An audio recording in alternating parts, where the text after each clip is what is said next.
Yung Eden, kinat mo, medyo malaki, tapos tsaka mo siya nilagay doon. Siyempre, first off, yung size ng corn dog, ayun no.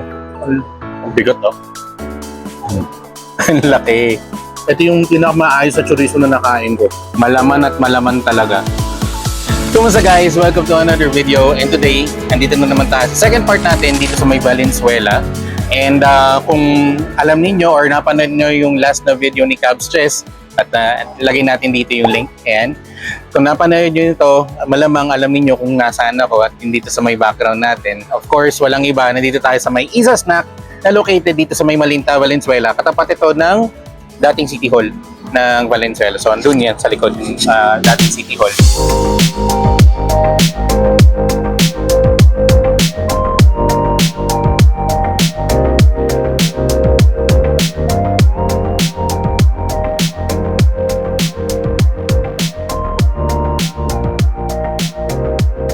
Last time kasi, hindi tayo nakapag-focus sa pagkain.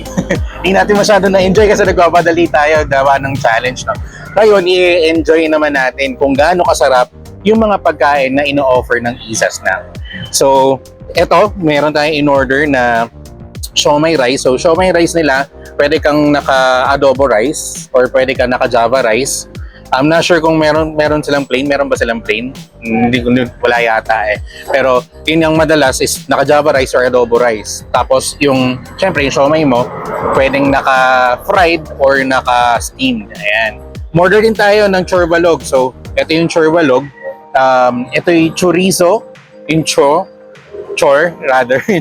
Yung ba naman is sa java rice. Ayan. So kaya chorba and then log, of course, the itlog. So chorbalog. Ayan. Na-excite ako kumain kasi last time, ito yung nakain ko eh. Alam ko masarap, hindi ko lang na-enjoy pero excited na ako dito. Umorder din tayo ng ating overload na corn dog. And dito yung corn dog natin na overload. Hindi ko alam kung anong meron sa loob. So, surprise later on. And of course, nangingi tayo ng recommendation mula kay Mayora. Sabi niya cheese stick daw. So, yung cheese stick, gawa nila mismo. So hindi yan binili sa kung saan, sila mismong gumagawa as well as yung siomai na nandito. So sarili nilang recipe, sarili nilang gawa yan. Hindi yan manufactured kung saan. Of course yung corn dog hindi yan na gawa, pati yung chorizo. So ayun, tara, try natin. And siguro simulan muna natin sa appetizer muna, no. Let's start with cheese stick. Ako nga pala, umorder din tayo ng 4 na drinks nandito. So yung drinks green apple, 4 seasons, lychee, saka strawberry.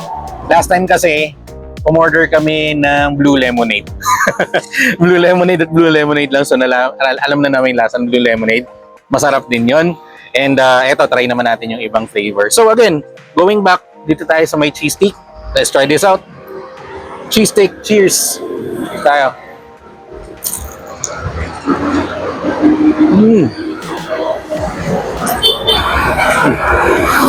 Hindi pa masyadong makita eh. Pero, yung cheese stick niya, literal na parang bumili ka ng Eden, tapos bumili ka ng, molo wrapper yata tawag dito, yung nagamit. Yung Eden, kinat mo, medyo malaki, tapos tsaka mo siya nilagay doon. Tingnan natin kung makakuha yun, no? Yung cheese sa loob. Ayan. Loob eh. Not sure. Ayan, kung nagko-autofocus. Ayan, hindi na yata nag-autofocus yan. Ayan. Nakita? Ayan. Sa loob, cheese. Sarap ng cheese. Hindi ko alam kung anong type of cheese ito, pero cheddar cheese definitely. Masarap. Ito yung masarap kainin habang nakikipagkwentuhan o kaya Netflix and chill, mga ganon. Tapos order ka ng isang ganito, kain ka lang. Alam mo yun, food trip, literal food trip. Sarap. Kasi hindi mo namamalayan, nauubos mo na pala. Sobrang sarap. Solid. Okay to. Alright, next naman tayo, corn dog. Ayan ang corn dog nila. Siyempre, first off, yung size ng corn dog, ayun no. Ang bigat oh. Ang laki. Laki ng corn dog. Ayun, tingnan nyo. Isa. Tingnan natin. Sa labas pa lang naman, ayun o, makita nyo, crunchy. Crunchy na siya eh. Yung sa labas pa lang. Tapos may mga potatoes. At hindi kasi ako madalas umorder ng corn dog. So hindi ko alam kung ano talagang meron sa loob. Last na order ko ng corn dog is may mozzarella. Tapos may hot dogs. Parang ganun or anything.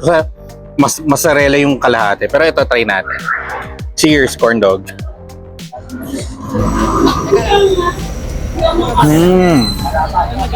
Okay.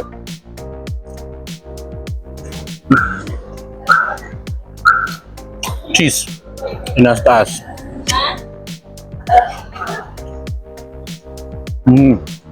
Buong-buo yung cheese, oh. Grabe. Tsaka, okay din pala siya kapag nilagyan ng ganito. Ang mas okay. Tikman natin.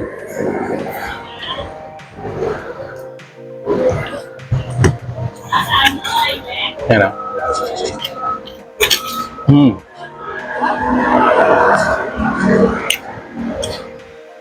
Mas okay na siya. Tapos, nakikita ko yung loob. Check natin kung ano yung kasunod na part.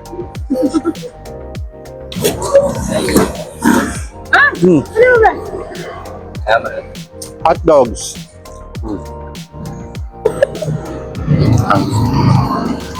Yan. Hot dogs ang laman niya. So kalahati, mozzarella. Mga mozzarella yun, no? Yung cheese. Mozzarella yung kalahati. Tapos, hot dog or sausage itong nasa gitna, yung katabi. Tapos, may mga patatas, tapos yung butter. Mabigat actually. Kapag ito yung binili ninyo, or ito yung in-order ninyo, parang ito pa lang, hindi ka naman ganun kalakasan talaga kumain. Ito pa lang, busog ka na eh. Sarap. Okay, next naman, chorbalog, chorizo, java rice, at itlog. Yun lang, may kulang. Ketchup.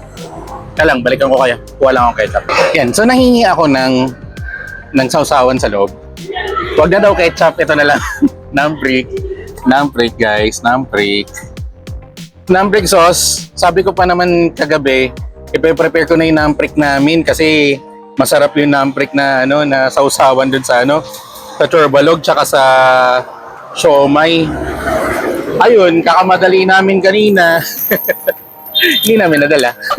Ayun, buti na lang si Mayora. Sabi sa akin, buksan na lang daw. Ayan, thank you Mayora. Ayan, namprik. Guys, kung gusto nyo umorder ng namprik, lalagay ko yung link sa baba. Pwede rin kayong mag-message sa akin sa Jason's Tasty Voyage na page sa Facebook. Ayun, doon na lang tayo mag-usap. Namprik. Especially kung kung malapit kayo sa may or Novaliches area or Deparo, Bagumbong, ayan sa Maliano, ano pa ba? Bagong Silang, yan, meron din tayo doon. So, order lang message na kayo para sa orders. Alright, so chorizo. Sasawsaw natin dito sa namprik sauce, syempre. Rice. Cheers. Sarap talaga nung chorizo na kung saan man nila kinuha tong chorizo na to. Hindi ko naman bakit. Ito yung pinakamaayos sa chorizo na nakain ko. Manamis-namis, maalat-alat.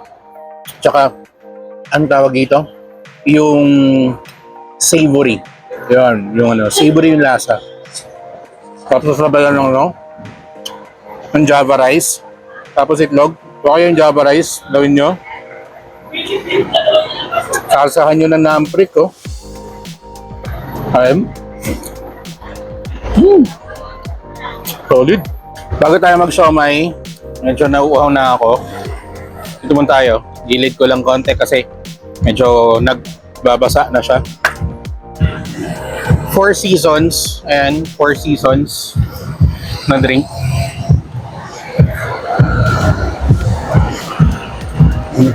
Sarap. Lasa mo yung Four Seasons, hindi lang yung lasang asukal. Pinasarap lang ng asukal, hindi. Tapos nalasa mo yung Four Seasons. Solid to. Ito yung masarap inumin habang naglalakad. Kung may pupuntahan ka, maglalakad. Tapos, nauuhaw ka, mainit. Solid to. Okay yan. Alright. Siomai. Siomai rice tayo. Mga boss. Ayan. Siomai rice. Tikman na natin to. Adobo rice. Adobo rice sa may siomai. Chop muna natin. By the way, pakita ko lang sa inyo kung gaano kalaki, no? Ayan siya. Hindi ko sure kung makikita eh. Ayan. Kita ba? Yan. Ayan, kita. Ayan. Malaki talaga yung siomai na gawa ni Mayora. Sila kasi gumagawa nito eh. Tapos, ang maganda doon, hindi ko muna kakainin para mapakita ko sa inyo kung gaano kalaman. Sumama yung konting kanin. Kita mo kung gaano ka laman. Malaman at malaman talaga yung siomai niya.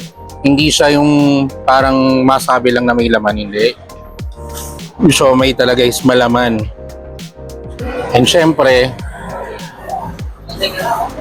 pag ito, sinausaw mo sa namprik, agoy. Solid. Tapos adobo rice.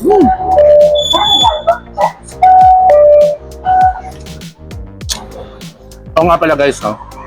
Habang kumakain ako dito. Sa isa snack, meron silang Anli siomai rice. So sa Anli siomai rice, para makakuha mo siya, ang mangyayari niyan is, syempre, bibigyan ka ng unang serving. Pag binigyan ka na ng unang serving, bago ka makakuha ng pangalawang serving mo, kailangan mo ubusin yung siomai at kailangan mo ubusin yung kanin.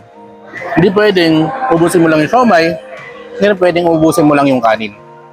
So, dalawa. Kailangan yung buong siomai rice. Kaya, Anli siomai rice. Hindi lang Anli siomai, hindi lang Anli rice. Anli siomai rice. At, definitely, sulit na sulit to. Bakit? Kasi 100 pesos lang siya sa Anli siomai and that's good for 1 hour na.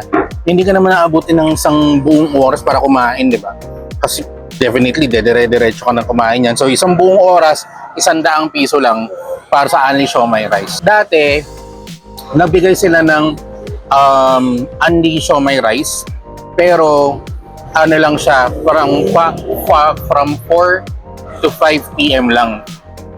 Tapos ang nakita nila kasi, since from 4 to 5 p.m. lang siya, meron pang dumadayo kasi dito sa Valenzuela mula sa ibang lugar, pare mga Andaluyong, Pasig, or even Makati, or even Las Piñas.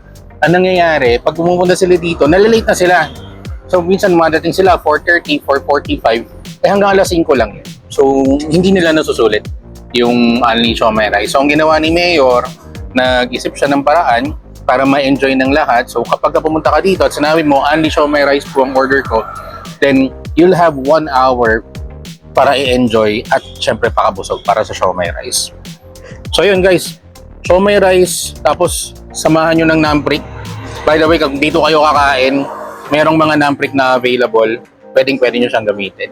Yun nga pala guys, no, kung sakaling kinulang kayo, kinuha na kasi, alam niya, kukunan ko pa ng video, ayan tuloy gumulo. So, umorder kami ng additional na chorizo, tapos additional na siomai. So sa siomai, kapag umorder ka ng isa, 15 pesos isa, tapos sa chorizo, 25 pesos. So ito 45, ito 25. So yun, babalik ko na ulit dun sa plato niya kasi ay Diyos ko, kain lang. Ayan o. Gusto niya kasi daw i-enjoy kasi last time hindi niya rin na-enjoy yung pagkain eh. At alam niyo naman, nanalo dun sa first batch. And so yan, kain lang din muna kami. At bago pa umulan. So habang kumakain nga pala, kwentuhan ko na lang kayo. Habang kumakain. So, ayun, nakausap ko sa Mayora kanina. So, tinanong ko kung kailan sila nag-start. Kaka-start lang pala nila last year, April. So, April last year, nag-start sila. Pero, ang Isa Snack, nag-start to as coffee shop lang muna. Ito yung drinks. Ayun, nandito sa may kaliwa. Kaliwa ko. And, no? Bali, mga ano lang muna, mga coffee, milk teas, mga ayan, yung mga bubble teas, mga ganyan. Wala pa yung pagkain. Yung pagkain, pumasok to, itong mga kanin, noong June of last year naman. And then after a couple of months, nag-start sila nung Unli na siomai, which is, yun nga, yung 4 to 5 p.m. Malakas naman daw yung benta nung yung 4 to 5 p.m. na Unli nga. Yun nga lang kasi, minsan naaawa din sila mayor na na yung ibang dumadayo hindi nila na take advantage yung tawag nito yung Unli siomai, kaya nila binago yung Unli siomai to full day pero 1 hour lang. Nag-start yan this year lang daw, parang siguro mga 4 months ago. Pati yung chorbalog, kaka-start lang din nilang yan i-add sa menu. So ano yung nakikita nyo sa menu ngayon dito sa Isa Snack, it's basically the same menu that they have ever since, except for the chorbalog. Yun lang. Alright guys, so ayun, tapos na rin kaming kumain. May mga onting-onting natira, pero mamaya kainin ulit namin yan. Papahinga lang. At medyo nabusog at medyo nabigla yata kami, pero definitely worth it. And sobrang sulit ng mga pagkain, sobrang mura rin din. Kumbaga, katulad ng sinasabi ko nga, yung sarap o yung sulit nung pagkain, nakadepende yan sa kung gaano siya kasarap at dapat proportion din siya sa kung magkano. Kasi baka mamaya naman hindi ganun kasarap pero binili mo siya 5 pesos lang or 10 pesos lang, mga ganun. Kumbaga okay na sa lasa. Pero ito sa presyo ng siomai na 15 pesos ang isa, na ganito kalaki, sobrang sulit nun. Chorizo, almost the same size ng siomai, 25 pesos. Sulit na rin sa akin yun actually, kasi masarap talaga siya. So yung iba baka sabihin, hindi, mahal naman ng chorizo, 25 pesos tapos ganito lang kalaki. Kung tutuusin, kung hindi mo siya malalasahan, sabihin mo mahal. Pero kapag nalasahan mo na siya, dun mo palang ma-appreciate na, okay, 25 pesos kasi hindi naman pala kasi tinipid dun sa lasa yung nung chorizo. So, all is good, even the cheese sticks as well as the corn dog. So, okay na okay yan. So, kayo guys, kung nandito kayo, mapadpad kayo dito sa may Valenzuela, tapat ng City Hall. Hindi ko nga alam kung dating City Hall ba to o City Hall pa rin ng Valenzuela, pero tapat siya ng Valenzuela City Hall. Pwede nyo rin i-Waze or pwede nyo siyang pwede nyo siyang i-Waze or pwede nyo siyang i-Google Maps. Isa Snack. In terms of parking, sobrang daming parking doon sa may tapat, dito sa may gilid. Pagka nandito sila mayor, makakatabi nyo pa si Whitey tsaka si Bukbok.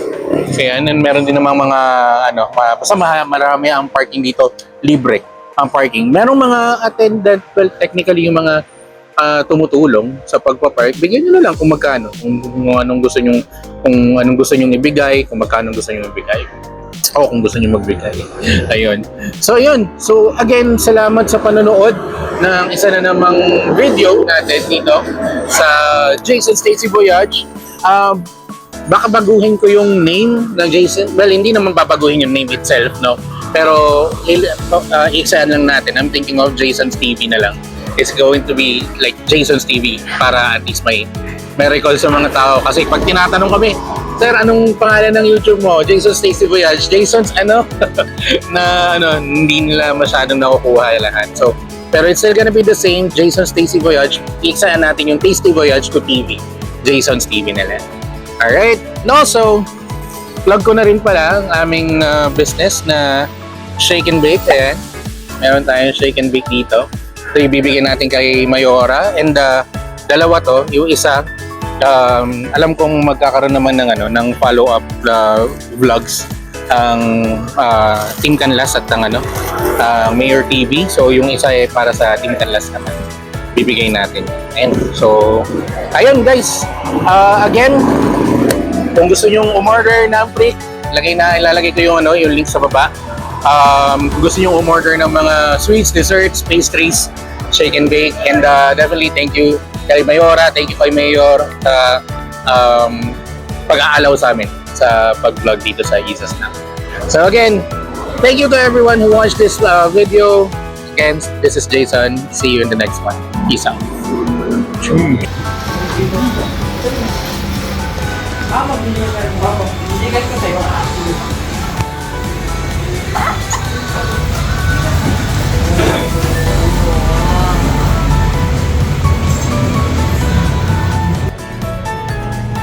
So guys, pagtapos ko kumain din sa Isa Snack, lakad kayo ng kaunti.